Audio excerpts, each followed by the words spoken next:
دین نے ترجمہ کیوں کیا؟ مختلف مکاتب فکر کے علماء دین نے قرآن مجید کا ترجمہ کس کے لیے کیا؟ علماء کے لیے، عوام الناس کے لیے کیا ہے.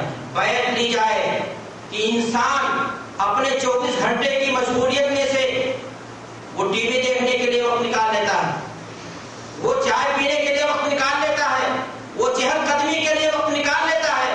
اس کو اپنی ڈیوٹی میں کٹوتی کرنے کی کوئی وہ نہیں ہوتی ہے. اللہ کی کتاب کے لیے اس کے پاس وقت نہیں ہے، صرف آدھا گھنٹہ، کہ وہ آدھا گھنٹہ ڈیلی وقت دے. جو پڑھنا نہیں جانتا ہے پڑھنے کے لیے، اور جو پڑھنا جانتا ہے اس کو اس کتاب کو سمجھنے کے لیے. میرے بھائیوں، اگر یہ طریقہ اپنایا گیا تو یقین مانیے ہمارا رشتہ قرآن مجید سے بڑھے گا.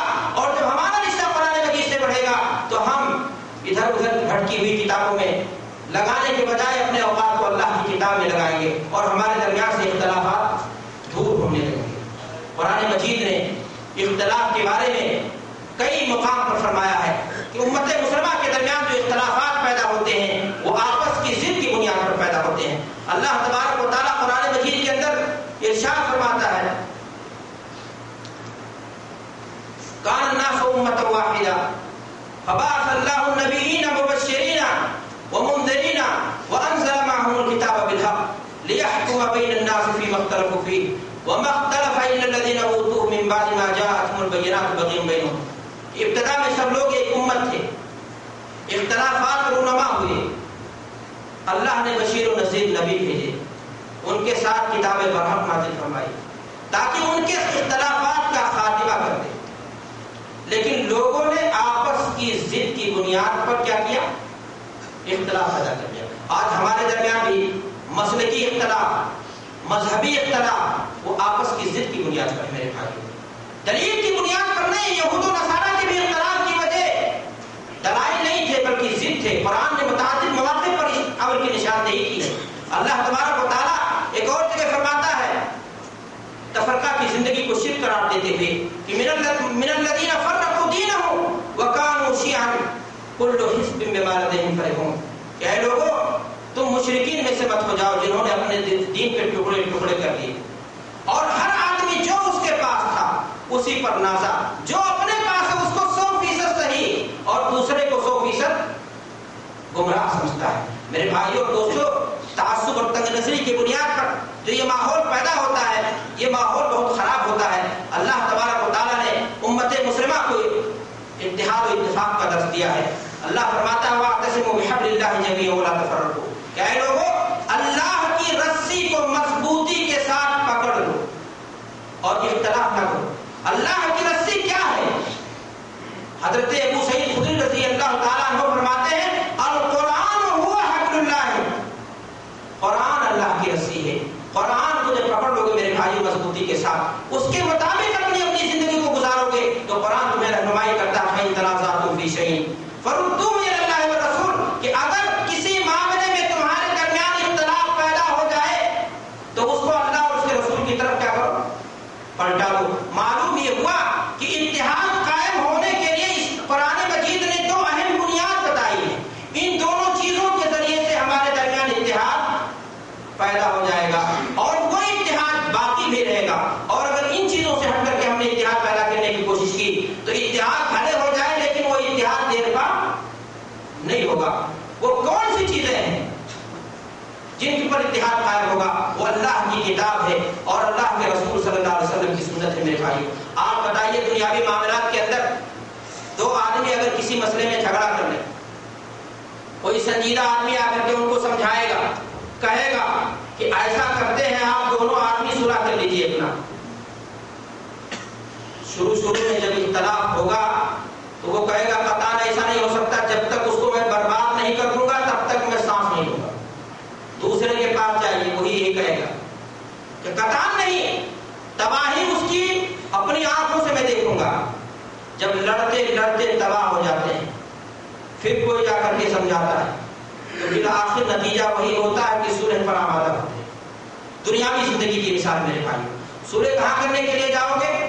اگر کورٹ کچہری گئے، آپ کا وکیل جس کو آپ ہر مہینہ جا کر کے اس کی جیب گرما آتے ہیں، فوراً کہے گا بس اب تو آپ کو مقدمہ جیتنے میں تھوڑا سا باقی رہ گیا، ضرورت کیا ہے؟ دوسرا بھی یہی کہے گا نتیجہ کیا ہوگا؟ پھر سے لڑا دے گا. کہاں جائیں گے دونوں جائیں گے گاؤں کے کسی سمجھدار آدمی کے پاس، بڑکوا کے پاس، مکھیا کے پاس، سرپنچ کے پاس، اور اپنے مسئلے کو پیش کرنے کے بعد کہیں گے کہ ہمارے مسائل کا حل بتا دیجیے، اور دونوں مسائل حل کر لیں گے. جو بات کہہ دے گا اس کو مان لیں گے. یہ دنیا کے معاملات میں ہم نے دیکھا ہے.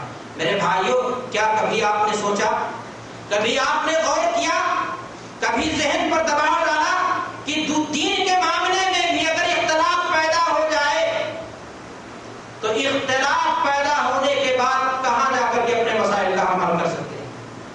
غور کیا، اگر دینی مسائل میں اختلاف کے بعد آپ نے کہا میں اپنے مسلک کی کتابیں لاتا ہوں، میں اپنے امام کی بات بتاتا ہوں، تو دوسرا کہے گا ہمارے بزرگ تمہارے بزرگ سے بڑے ہیں، ہمارے مسلک کی کتاب ہمیں تمہارے مسلک کی کتاب کیا ہوگی؟ درست نہیں ہوگی. تو پھر کیا ہوگا؟ جھگڑا تو باقی رہے گا. کون بتائے گا کہ کس کے بزرگ بڑے ہیں اور کس کے مسلک کی بات سب سے؟ وہ اللہ کی کتاب بتائے گی، رسول صلی اللہ علیہ وسلم کی سنت بتائے گی. جس کی بات رب کے قرآن کے مطابق ہوگی اس کی بات درست ہوگی، اس کی بات سچی ہوگی، اور جس کی بات آمنہ کے نام محمد عربی کے فرمان کے مطابق ہوگی اس کی بات صحیح ہوگی، اس کی بات مانی جائے گی. اگر آج میرے بھائیوں یہ طریقہ ہم نے اپنا لیا تو ہمارے اختلافات کیا ہو جائیں گے؟ یقیناً ختم ہو جائیں گے. بڑے افسوس کے ساتھ کہنا پڑ رہا ہے، وہ لوگ جو دوسروں کو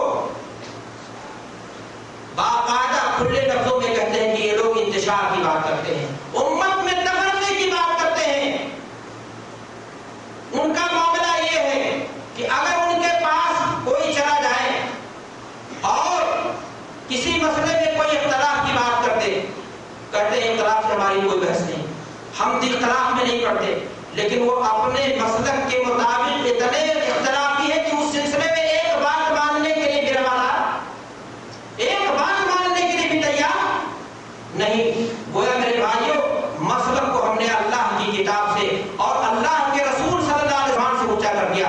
میرے بھائیوں اور دوستوں، میری دعوت ہے آپ کو، اور دین کی یہی دعوت ہے کہ اسلام کی دیوار کو اتنی اونچی کر دو، اتنی اونچی کر دو کہ اس دیوار سے کوئی دیوار اونچی، مسلک کی دیواروں کو گرا دو، جماعتی اور گروہی دیواروں کو گرا دو. کیا مسلمانوں کے درمیان اختلاف سرحدوں کا، اختلاف رنگ و نسل کا اور اختلاف قوم اور قبیلوں کا بربادی کے لیے نہیں کافی ہے؟ آج ہم نے دین کو بھی اختلاف کا ذریعہ بنا دیا میرے بھائیوں، اور پھر ہماری تباہی مقدر ہوگی یا نہیں ہوگی؟ یقیناً ہوگی. میں عرض کر رہا تھا میرے بھائیوں کہ آج ہمارے معاشرے کے اندر بہت سارے بھائی ایسے بھی ہیں کہ اگر ان کو کسی مسئلے میں کہا جائے کہ یہ مسئلہ تو ایسے ایسے، کہتے ہیں یہ بات بھی صحیح ہے اور وہ بات بھی صحیح ہے. رات بھی کوئی ایک آدمی کہے ابھی رات ہے، دوسرا کہے دن، یہ بات بھی صحیح ہے وہ بات بھی صحیح ہے. لوگوں نے اصول بنا ڈالا تاکہ اس سے اختلافات دور ہو جائے. میرے بھائیوں بات ایسی نہیں ہو سکتی. اگر اختلاف تنوع کا ہے، اختلاف حلت و حرمت کا نہیں ہے، تو ایسی صورت میں یہ بات ممکن ہو سکتی ہے کہ ان کی بات بھی درست ہو اس کو اور ان کی بات بھی درست ہو، اس لیے کہ دونوں کی بات جواز کی حد تک جائز ہے. اختلاف اس بات میں ہے افضل میں، لیکن اگر اختلاف میرے بھائیوں حلت میں ہو، حرمت میں ہو، ایک کہہ رہا ہے کہ یہ چیز حرام ہے، دوسرا کہہ رہا ہے یہ چیز حرام ہے، ایک کہہ رہا ہے کہ سورہ فاتحہ کے بغیر زندگی بھر نماز پڑھتے رہو نماز ہو جائے گی، اور جو سورہ فاتحہ نماز میں پڑھے گا امام کے پیچھے اس کے منہ میں آگ ڈالی جائے گی، نعوذ باللہ. اور دوسرا کہتا نہیں، اللہ کے رسول کی حدیث ہے لا صلاۃ الا بفاتحۃ الکتاب، بغیر سورہ فاتحہ کی نماز نہیں ہوگی. بات دونوں کی صحیح ہو جائے گی؟ کیسے صحیح ہو جائے گی؟ اگر بات دونوں کی صحیح ہو گئی تو پھر اسلام میں اختلاف ہے کیا؟ قرآن اور حدیث میں ٹکراؤ ہے کیا؟ یقین جانو کہ آپ کی سمجھ میں، آپ کی فہم میں ٹکراؤ ہو سکتا ہے، لیکن قرآن اور سنت میں ٹکراؤ نہیں ہوگا. آپ کے سمجھنے میں غلطی ہو رہی ہے، آپ اپنی عقل کی اصلاح فرمائیں، قرآن کو اور سنت کو نہ ٹکرائیں. میرے بھائیوں مثال کے طور پر اور آگے بڑھیں. آج ہمارے ہندوستان کے اندر مسئلہ گرم ہوا، ایک مجلس کی 3 طلاق، 3 واقع ہوگی یا 1 واقع ہوگی. اب کہہ دیا جائے بات یہ بھی صحیح ہے یہ بھی صحیح، تو وہ بیوی بھی رہے گی اور بیوی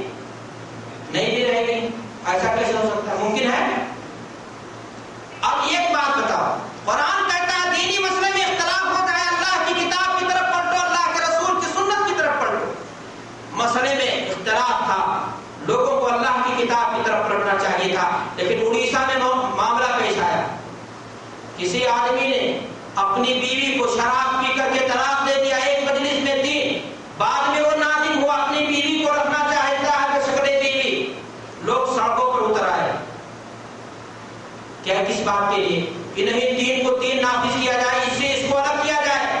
میرے بھائیوں، دین کا مسئلہ سڑکوں پر اتر کر، اور ہندوستان جیسے اسٹیٹ میں جہاں طاغوتی طاقتیں حکمرانی کر رہی ہیں، فیصلہ دین اور شریعت کا کس سے مانگ رہے تھے آپ؟ کس سے گئے تھے مانگنے کے لیے دین اور شریعت کے بارے میں؟ گویا اپنا زور اپنی اکثریت کے بلبوتے پر کسی چیز کو حق ثابت کرنے کی کوشش کیا جا رہا ہے کہ ہم اکثریت میں، اس لیے ہماری بات حق ہوگی۔ دین میں معاملہ اکثریت کا نہیں چلے گا، دین میں معاملہ چلے گا رب کے فرمان کا، یا دین میں معاملہ چلے گا اللہ کے رسول صلی اللہ علیہ وسلم کے فرمان کا۔ دین میں معاملہ قلتوں کو کثرت سے نہیں ہوگا۔ ایک آدمی اگر کوئی بات کہتا ہے لیکن اس کی بات رب کے فرمان کے مطابق ہو تو اس کی بات کیا ہوگی؟ سچی ہوگی۔ ہم ایسے لوگوں سے سوال کرنا چاہتے ہیں، میری بات کہیں دوسری طرف نہ نکل جائے، میں یہ سوال کرنا چاہتا ہوں میرے بھائیوں، آج ہمارے ملکوں میں کتنی دختران اسلام ہیں جن کا نام زینب اور فاطمہ ہے، جن کے معاملات اچھے نہیں ہیں، اخلاقیات خراب ہیں، ان کے بارے میں ہمیں کوئی غیرت نہیں پیدا ہوتی۔ ہر شہروں میں باقاعدہ قانونی طور سے لائسنس ملے ہوئے ہیں، جہاں خالی سیتا اور ان کی بیٹی نہیں ہوتی بلکہ زینب اور رقیہ نام کی بھی لڑکیاں ہوتی ہیں۔ ان کے خلاف اگر ان علماؤں نے آواز بلند کی ہوتی کہ اسلام اس چیز کو حرام کرتا ہے، ہم سڑکوں پر اتر آئیں گے اگر ایسی لڑکیوں کو اجازت دی گئی، تو میں سمجھتا لیکن نہیں، مسلک کو بچانے کے لیے لوگ سڑکوں پر آ رہے ہیں۔ مسئلے کو اگر آپ نے غیروں کے سامنے پیش کیا تو بےعزتی کس کی ہوگی؟ رسوائی کس کی ہوگی؟ آپ کی ہوگی اور اسلام کی ہوگی۔ میرے بھائیوں اور دوستوں،